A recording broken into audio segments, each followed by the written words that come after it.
Hello and welcome back to the Commerce Collective podcast brought to you by Flywheel. My name is Emma Irwin, your host for this series, and today we are coming at you live from the Amazon Ads unBoxed Partner Content Studio. I've got a special guest sitting in the room with me here to talk all things AMC, and without further ado, let's meet her. All right, I'm going to have you start by telling me your name, your title, a little bit what you do for Amazon Ads. I don't know if I have as good a radio voice, so this is intimidating. They pay me for this, actually. I love that. That's amazing. Hey everybody, I'm Paula Despens. I am the Vice President of Measurement Planning and Amazon Marketing Cloud at Amazon Ads. Amazing. And this is something that I ask every single person that does an interview related to Amazon. What is the last thing you purchased off of Amazon? Well, I love that question. I almost would have to look at my phone to see what came through in the last hour, but there's a fairly good chance that it was dog food, dog treats, or some other kind of dog shenanigan. What kind of dog do you have? Very important. That's an impolite question in my view because I have too many.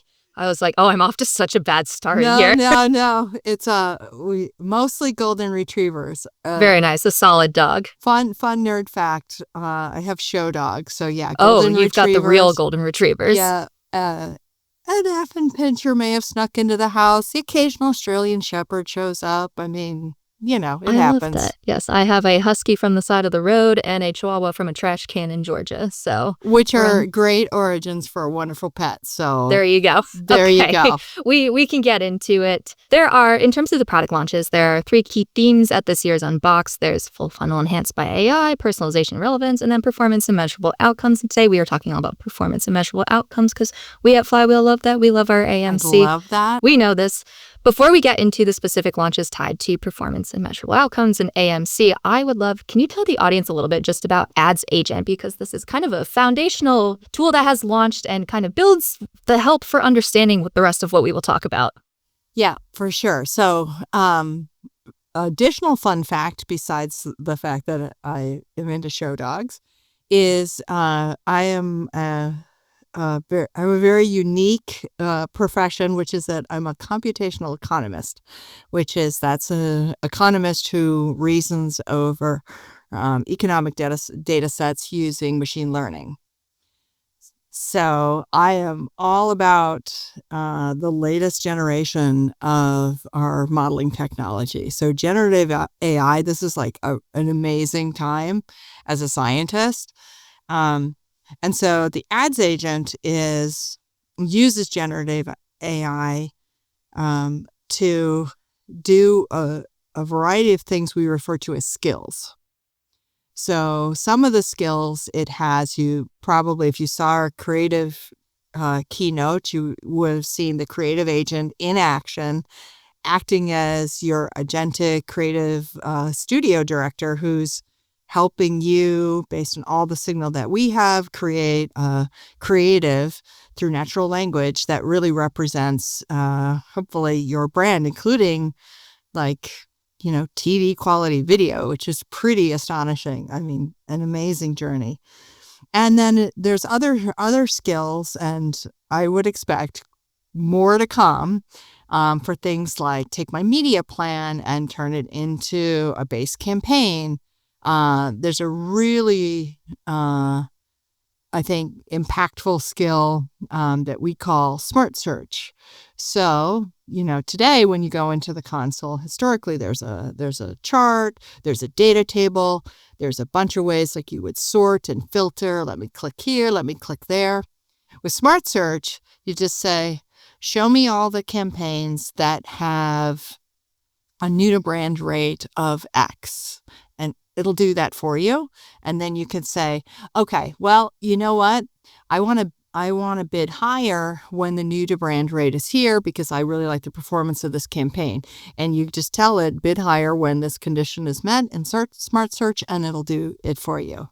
And then, of course, in AMC, my favorite skills, we released earlier this year SQL generation for audiences.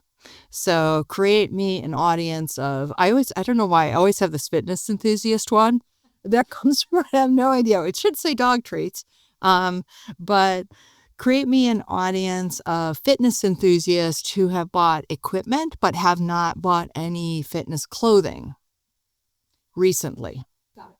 And so that skill, if you think about what I just said, like what does recently mean? So the agent has to kind of figure out, well, what do you mean by recently? It should communicate back to you. This is what I meant by that. I think you meant in the last 30 days. And then I might go, oh, okay. Well, I mean, honestly, I'm not that organized. So like, give me 90 days to get it done. That's a better window. And so then you might interact with, you might tell the skill, hey, I want to do this. I want 90 days, and it'll adjust that for you. What we've added is we added product support. So you can ask, like, we have, quite a few metrics. As you know, you might say, okay, tell me more about what is a branded search, or different questions about the product support to help you frame like what your analysis would be. The latest thing that we just announced yesterday was the SQL generation for analytical queries, which this is Pandora's box. This is, I want to understand all about fitness enthusiasts.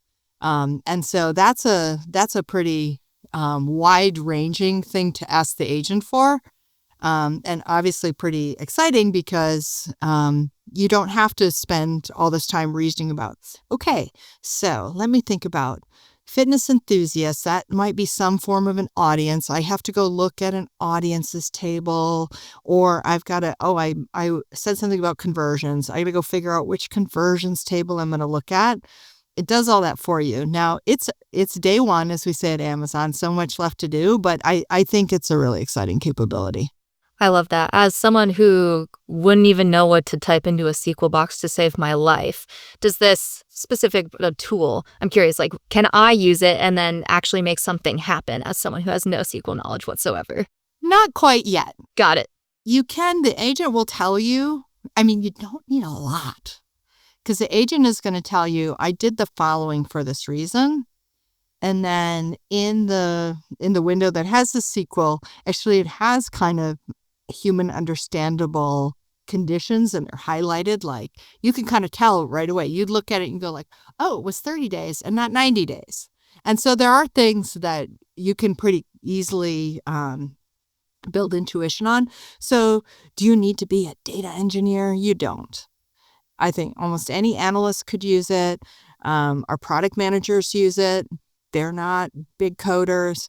But right now it is best that you're at least willing to look at the SQL generated and be like, that seems reasonable. But we're going to keep pushing on that front. I promise you. I will go to YouTube University when I get home and Google, how do I do just one little bit of SQL, please? Yeah. And then I think the sky's the limit. Got it. Can you tell me a little bit more about in terms of this specific tool and what data is it pulling from within AMC? Is this your ad exposure data? Does it incorporate kind of retail purchase data if an advertiser is using that data set? It can reason over any of the signals that you have access to in your AMC instance that come from Amazon. The thing we'll add next is when you as a brand or a partner are onboarding signals, getting the agent to understand your unique signals. That's a little bit different, at least in the case of all of our signals. We can teach it. There are techniques to develop what's known as a knowledge base for the agent to augment the generation of the agent. Because we know our signal very well, we've been able to teach it. We actually have a really nice partnership with AWS on some of the core knowledge-based capabilities. And that, I think, will lead us to crack hey, you know your signal. We don't know your signal, but we can still help you do this over all of that unique signal that you bring. Gotcha. I'm attending sessions. I learned a lot more about this tool. It's great. And so I am curious, though, it seems like it's a democratization of just being able to access insights faster. That's what we hope. Yeah. Where do you see partners who have historically, I don't know any partners like this, not just, I don't know, but we use AMC so much on behalf of clients and helping them understand, but where do you see partners fitting into this mix now that there is a lot of more people can go in and kind of find these insights for themselves as an advertiser. Yeah, I understand the question and I accept the question. People on the other side of the room that others can't see are now like, don't know. No, I think that's a great question. I think partners have a very strong role to play because where somebody spends their time, of course you want to simplify. You don't have to spend all this time generating all this SQL. That's, the computers can help us with that. That's great. The kinds of insight questions that you might ask at the highest level, those we hope to, as you say, democratize. I think partners who are really immersed in this space, like, I know a few like that, there's still a super important role to play because you've got to take that insight. You've got to look across it at scale. There is a mindset that comes with being an analyst or a data scientist that is going to go 10 levels deep. And then you're going to turn that into an activation strategy. So here's this really interesting custom bidding strategy that you can also do in AMC. We see partners innovating in that place. Interesting budgeting strategies. Like you can get the insights, but of course it's and yes, a person could do it independently, but there's still a lot of effort and time in the creativity and the scale that you're going to bring to get to the world-class bidding strategy. So I anticipate everyone's going to have jobs for a while. I think we're good. It's probably valuable. Like, sure, one person can come in and probably do a little bit more than they were previously able to, especially when it comes to like the custom audience building. But a big brand probably actually wants a lot of people in there doing that, and the more the merrier. Yeah, and there's exactly, and there's so much to see and think about. What I think is great is just any individual who's doing it, they're going to know more and be able to do more as a result of this kind of technology. Beautiful. Okay, I'm going to transition us into talking about unified reporting. Love that. Yes, I would love for you to tell me a little bit more about unified reporting and like specifically what has been unified. What wasn't unified before? Beautiful. Yes, would love to know. Yeah. So at the keynote yesterday, it was one of sort of the audible moments when we said there's a single account. So what you can now see, instead of you go into the console experience and you look at your sponsored ads, or you go into what was, the DSP console and you look at your DSP campaigns, you build reports separately. All of that has coalesced into a single experience. So when you go into the console, you'll probably land on what is known as the All Campaigns page. It's a very descriptive name. And on that All Campaigns page, you can see all of your campaigns across any Amazon buy, display, video, audio that you buy through Amazon DSP, sponsored TV, sponsored display, sponsored brands, sponsored products. And within that, there's simple things that have been made easier, like all the names are the same, or the definitions are the same. It's very easy to kind of reason through it. But you can also go from there into deeper experiences that are also more unified, including the report builder. So in this report builder, you can configure a report instead of munging all the data together across these. Well, I had this reach report from this, or I had this report from that. You can just construct that report right in the report builder. It also comes with consistent and longer look back windows. That was apparently in the hands on the keyboard session that got a clap for 15 months of data at a granular level, and then there's like 6 years at the month and the year. So you can really do some of that period over period analysis that was harder to do before, even at very granular data. You can go drill all the way down and still be able to do some of that deep analysis. And that's like another form of democratization, I think, because you don't, some of that before you could do, but only in AMC and only through that SQL query. Now you don't have to do that at all. And I'm exposing myself so hard here, but so is AMC still like separate from this new unified kind of experience? You're actually exposing us so hard because you're exactly right. Well, yes and no, and just for now is kind of the answer. So they're both in the console. The report builder is one sort of, that's a different tab, if you will, if you want to think of it that way. And AMC is a different tab. Now, the signal underneath that comes from Amazon, that is all shared. That is all unified. All of that is unified.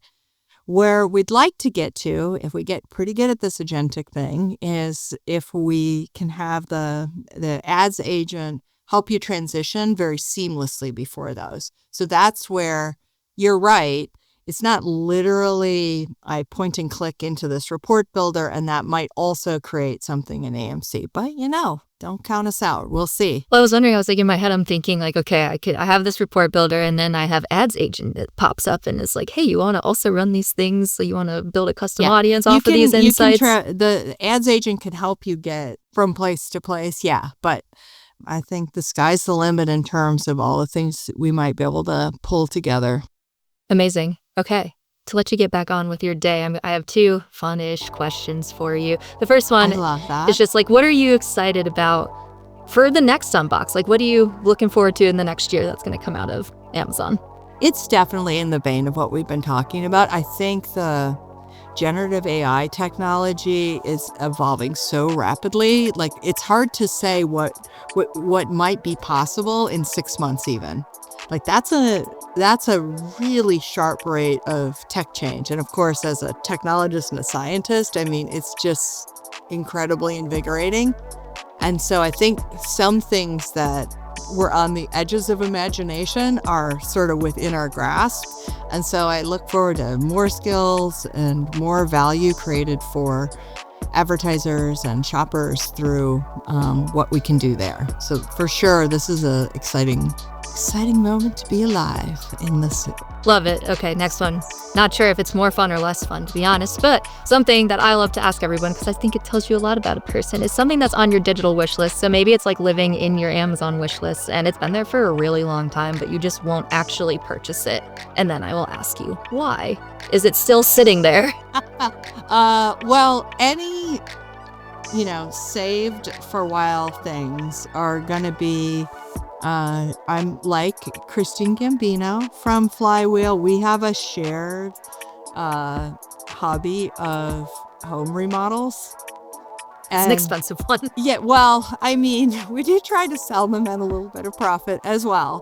But obviously we have day jobs, and I think she and I both love the design and the curation of this new house. So often you will see like, wow, that is a stunning plumbing fixture. I have no place to put it right now, but it's in my wish list, because you just never know when the right house will come along.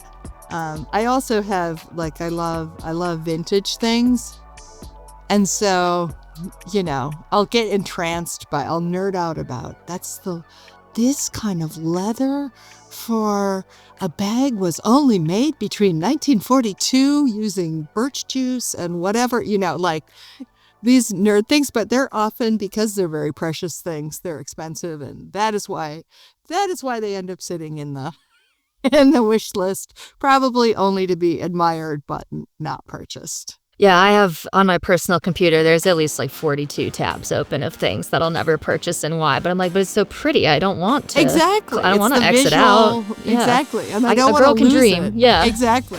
I'm watching it and I want everyone to know, even though absolutely nobody knows that I'm watching it unless it's eBay.